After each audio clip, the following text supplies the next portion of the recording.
Welcome, everyone, to the MMA Happy Hour. I am Kyle Anthony, your host. We're here. We have interviews, MMA banter, and betting advice. This week, UFC Vegas 83, we've got Song Yadong versus Chris Gutierrez. We're going to be breaking down three plays here like we always do on the show. And listen, we've got two more events in 2023. What in the fuck happened to this year? Went by so quickly. I just almost can't even believe it that we've got two events of this year. It's mind-blowing overall that we're at that point. But I do like the time off during the holidays, get some time off, spend it with the family, you know what I mean? No UFC, although I don't really bet much else. I do bet some NFL and I do some other things, but my biggest portion of my portfolio goes to UFC every year. A lot of it does. So last weekend did suck overall. We had Kelvin Gastelum and he looked like absolute shit. Didn't get us home last weekend. Kind of sucked. That was the first losing night I've had in about a month and a half.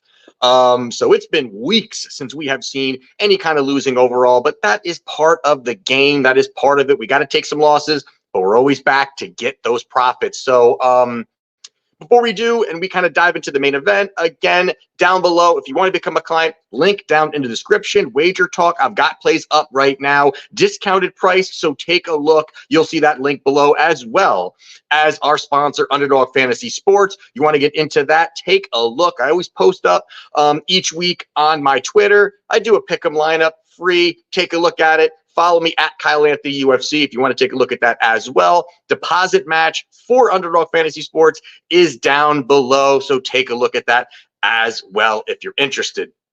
Now, with that being said, let us dive right into the main event of the evening between Song Yadong and Chris Gutierrez. Now, we've got a big line here. Song Yadong, minus 370 and climbing. And you've got Chris Gutierrez. He is plus 290 on the other side here. So this is excuse me, this is an interesting fight.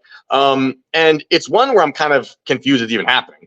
But the other part here is you've got Song Yadong on the one side here. He's 26 years old, explosive power, good boxing overall. And you've got on the other side here, you've got Chris Gutierrez, well-rounded, and the guy is a kickboxer with fantastic leg kicks, which we will be addressing. But before we do, let's talk about the competition level, right? Let's get into that whole competition level situation. And Song Yadong came into the UFC around 20 years old, which is absolutely incredible. And over that span, he's 9-2-1 since entering UFC. Really impressive overall, has really shown a lot of great skills, continues to get better. He's 20-7 as a professional, but is really kind of continually getting better as we see him fight after fight. Now, the interesting part that I really saw, really going back and watching his fights, is that his only two losses were against guys that really kind of physically had some advantages, as well as some takedown advantages as well, too, and kind of piecing it together. And both of these guys, you've got Corey Sandhagen was one, and you've got Kyler Phillips, who was another one. Now, Kyler Phillips had a 5-inch reach advantage. Now, that alone is going to be very difficult for somebody like Song Yadong to cut the distance, utilize his boxing, get in range, allow his power to kind of work. And also the fact that Kyler Phillips just moves really, really different than a lot of fighters do. Just his flow, his angles he works, his footwork, his combinations. A lot of those things really are difficult for a guy that really is predominantly going to be seeking get in tight, throw the big shots, and want to exchange. And that really worked well. Also utilizing that reach advantage. Kyler was really good at level changing. He tied them in very well. I really do think very highly of Kyler Phillips, and I think he's going to consistently get better, but a tough stylistic matchup, and that's where he got a loss. The other one was against Corey Sandhagen. You can't blame him losing against Corey Sandhagen, but it was a tough fight. But Corey, 3-inch reach advantage, 6-inch height advantage. He had these advantages, and he used them very well. He worked for range. He got the takedowns. He did what he needed to do and got the victories. And you got to give him credit there that he definitely fought very tough against Sandhagen in a very, very, very tough battle. Now, some of the wins that he had, kid's young. He's 26 years old. And he's beaten Marlon Vera. He's beaten Casey Kenny. He's beaten Alejandro Perez, who was a tough fighter. Marlon Moraes, I get it. He's got a glass chin and a shell of himself. But either way, some nice names overall there that he had some victories over. Now, you look at the other side here at Gutierrez, and then you kind of say, how the hell did this guy get a main event? His last few wins, not the greatest. I mean, you look at it, Dana Bagarel, he's on an 0-3 run right now in the UFC. Frankie Edgar, 0-3 run, beat him. Frankie Edgar was a shell of himself as well, too. And then Ali Tang, 2-1 since over his last three. And also, Ali Tang beat garbage, beat absolute trash. So it's just confusing. Kind of, these are the guys that are giving Chris Gutierrez an opportunity. Feels like a showcase spot kind of for Song Yadong, of where this fight was supposed to be and all that other stuff. But it's very, very interesting when you're kind of looking at that. And also, I think one of the biggest things when I was going back and rewatching the fight tape for Song Yadong was his most recent fight against Ricky Simón. I thought this was a fantastic showing, tough stylistic matchup, but he looked great. And Ricky Simón, explosive, strong, good wrestler, will really bring it to you, will consistently get in your face, has some decent striking, will look to cut the distance and do a lot of those great things. Now, I thought statistically wise and kind of how he defended everything, he fought off the takedowns very, very well. And not only that, he was able to kind of scramble, get back to his feet. Ricky Simón was 2 for 9 on takedowns. But the most interesting part about it was he had less than 1 minute of control time. That to me really shows, again, against a guy like Simón, who is very, very physical, will look to push the pace, is going to look to wrestle, and he was able to just get back up, get back to his feet, work, get at range. And not only that, but then he almost doubled the striking output of Simón. It was 105 to 60 in significant strikes. I thought it was a great, sorry, I'm just fixing that. I thought it was a great overall showing for him, just overall looking what he's able to do. Now, Gutierrez, could he look to get some takedowns? Could he look to kind of level change? That is part of it maybe, where if he's going to try to, kick his legs and then start to shoot for some takedowns, get some control time and all of those things, that is possible. But if you look at it, Song, he's not a guy that's going to be looked, to get taken down. 72% takedown defense rate, while Gutierrez supports a 37% success rate on takedown. So I do think that this does more play out on the feet. With that being said, I do think there is going to be a little wrinkle here that I do think Song is going to be shooting for some takedowns here and there for mixing it up. If you're going to be having those leg kicks and all those things going on, I think he may look to get some of those takedowns. But now, if we're talking about these leg kicks, that obviously, if you're looking to take any kind of sprinkle, or you're looking, you think that Gutierrez has an opportunity to get the victory, you are thinking leg kicks. You are thinking he's going to chop the shit out of those legs of Song again. And I do get it. And I understand some of that, where Song, he could be heavy on his front leg, boxing heavy approach, really looking to dig in so he could throw the big shots, and the leg kicks will be there. There's definitely the opportunity for some leg kicks to be there. Now, the other part of this is that, sometimes I feel like Gutierrez becomes too reliant on them, kind of tunnel vision when he's looking to throw these leg kicks. And even a guy like Pedro Munoz, who I don't think has very good striking, but was able to even kind of time one of those leg kicks, and he was able to throw a big overhand and drop Gutierrez and beat Gutierrez overall in that fight, but drop him. And I think that there's opportunity for Song. If Song's going to be able to go out there and land something like Pedro does, I think that's where he's going to really cause some damage. Now, the bigger part here is the fact that the best defense, besides for flat out checking a leg kick, the best defense for a guy who really, really fires off big offensive leg kicks is volume and pressure.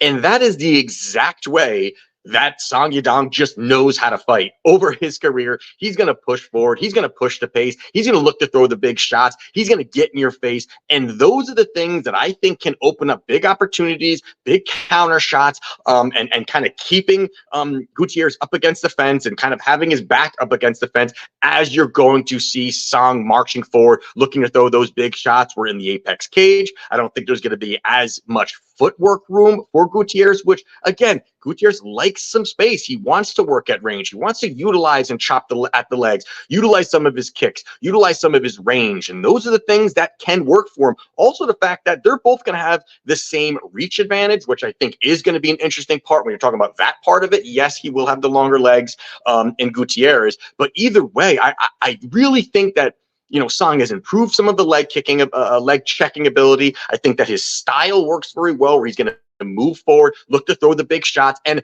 I really think this is going to be an issue for Gutierrez, where I think early could be competitive, but I think as this fight goes on, it's going to be really swaying towards Song in this fight. Also, Gutierrez, his first 5-rounder, where this is the third straight 5-rounder preparing for third straight 5-rounder for Song Yadong. I think that also helps him as well too. So I think that the volume, the pressure, all those things at a point are going to get to Gutierrez, and Song Yadong is going to find that chin and land the big shot. So getting off this big number of, minus 350, I'm seeing minus 390, 410. You're starting to get it up there now as the money comes in on Song Yadong. But three of his last 4 victories were by knockout. I think that's where this is going here. So I like Song Yadong via knockout.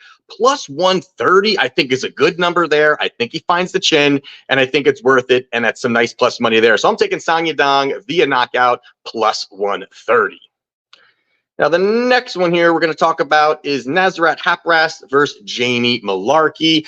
Now, this one here I think is an interesting one in the fact that kind of how both of these guys, kind of what they've done and where this line is. And I think that's going to be things that we need to discuss here. We've got Nazar here. He's minus 210. On the comeback, you've got Jamie Malarkey plus 175. Time out. Man. All right. So, looking at this fight here, you've got Nazar here. He's got good striking. He's got good boxing. I think there's some really good things that he does do when he's at distance, when he's at range. He's got that kind of thing. They got Jamie Malarkey on their side here. He's more of a grinder. Let me fix that.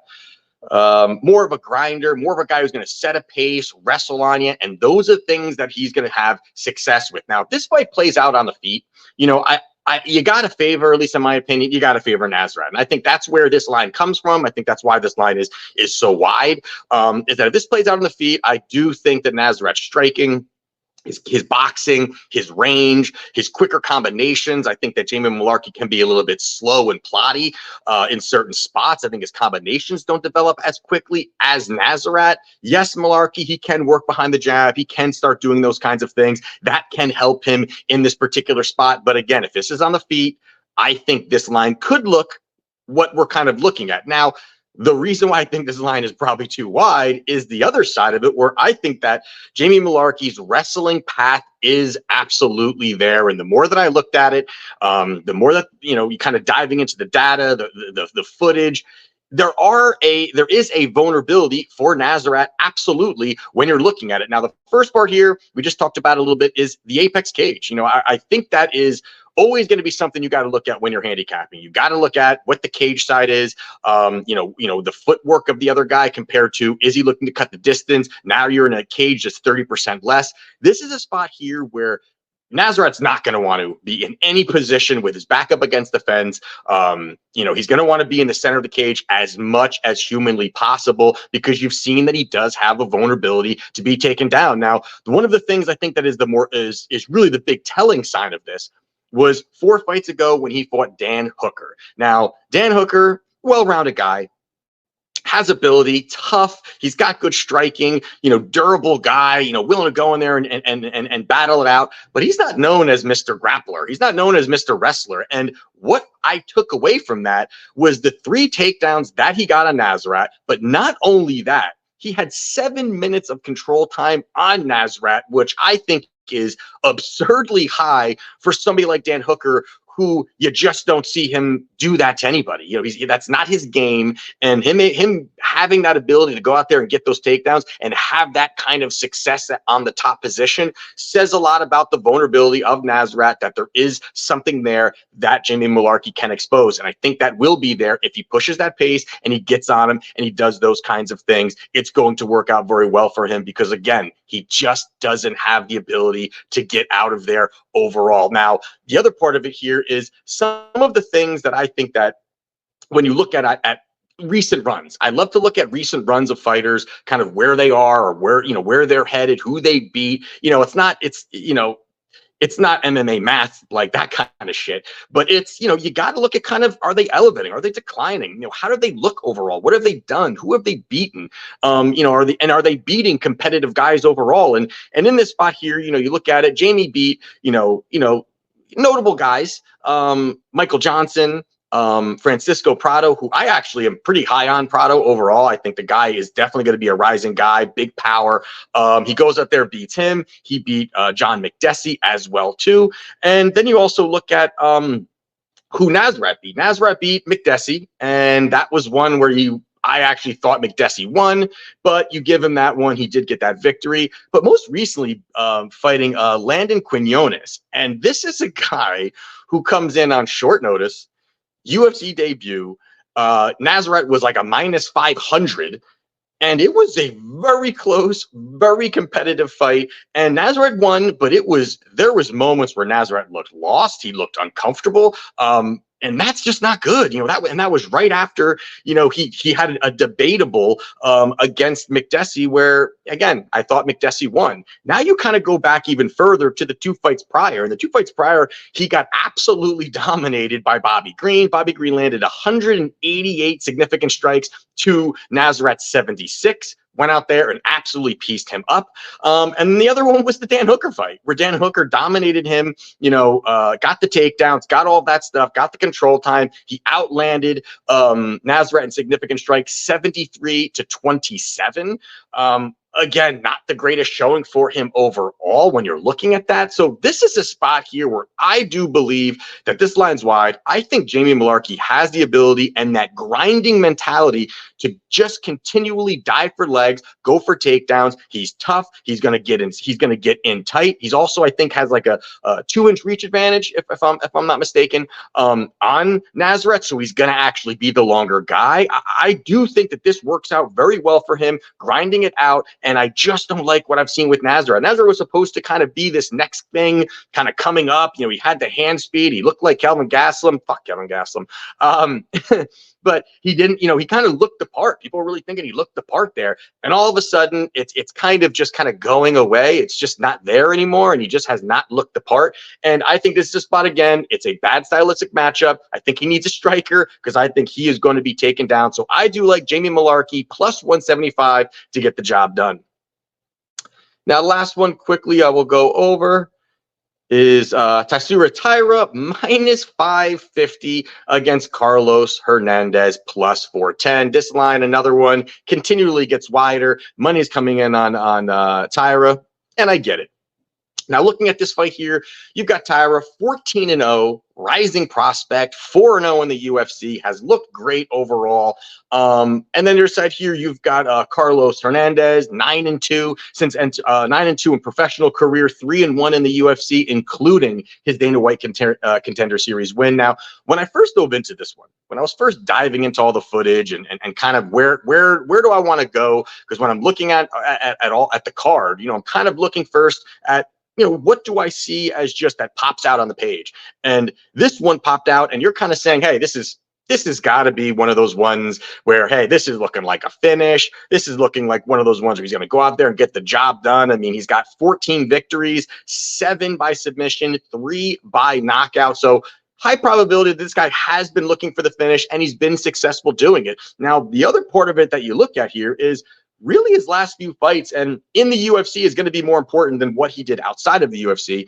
4-0 in the UFC, but he's got two submission victories and 2 decision victories. And one of the eye-opening and eye-popping situations was against Edgar Chairez, his most recent fight, where Edgar put him in some situations where, man, I mean, he had some situations to end the fight, latching in on Tyra, and these are really guys that people looked at he should just run through completely. And he's had some moments where, you know, fight went to the, you know, you can't beat everyone by finish, but, you know, there were moments where it looked like, holy shit, Tyra could lose here. So there were that I think does start to kind of make things a little bit different here when you're looking at this line, and you're looking at the possibility of a finish. And then you're looking at now Carlos Hernandez on the other side here, who he's a decent striker. And not only a decent striker, I think he's a better striker than Tyra. So you've got that part where you're saying, hey, he could be the better striker than Tyra. Now, the other part of it being the fact that Tyra's going to look for takedowns. We know that. He's going to look for the control time. He's going to look for the submission. He's going to look for all those things. The thing for me here is that Hernandez does support a 65% takedown defense rate. But what I really do think is the issue or the difference here is that you're looking at somebody who recently beat Hernandez in Nascimento. Now, Nascimento has that physicality. He's able to go out there. He's a strong guy. He can physically dominate you, and he can hunt for those submissions and really wear on you and get takedowns and those kinds of things.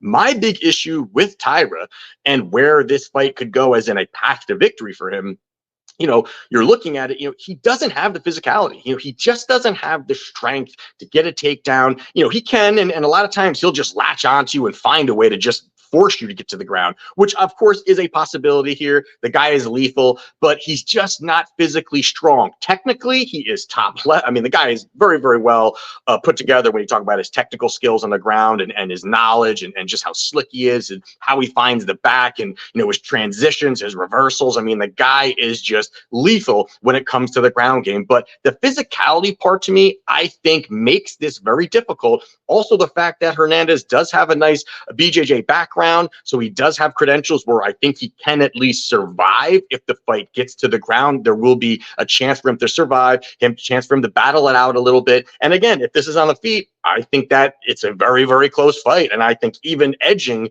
the feet to Hernandez. So this is a spot here where, yes, if there's going to be very, very close rounds or any of that, they're going to Tyra. Let's be real. They're going to Tyra.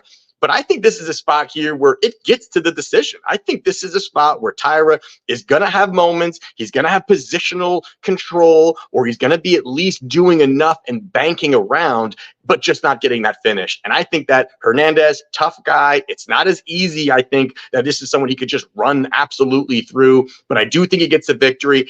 But I think he does it by decision. So right now, some books have this at plus 200, Tyra via decision. I think that number is great.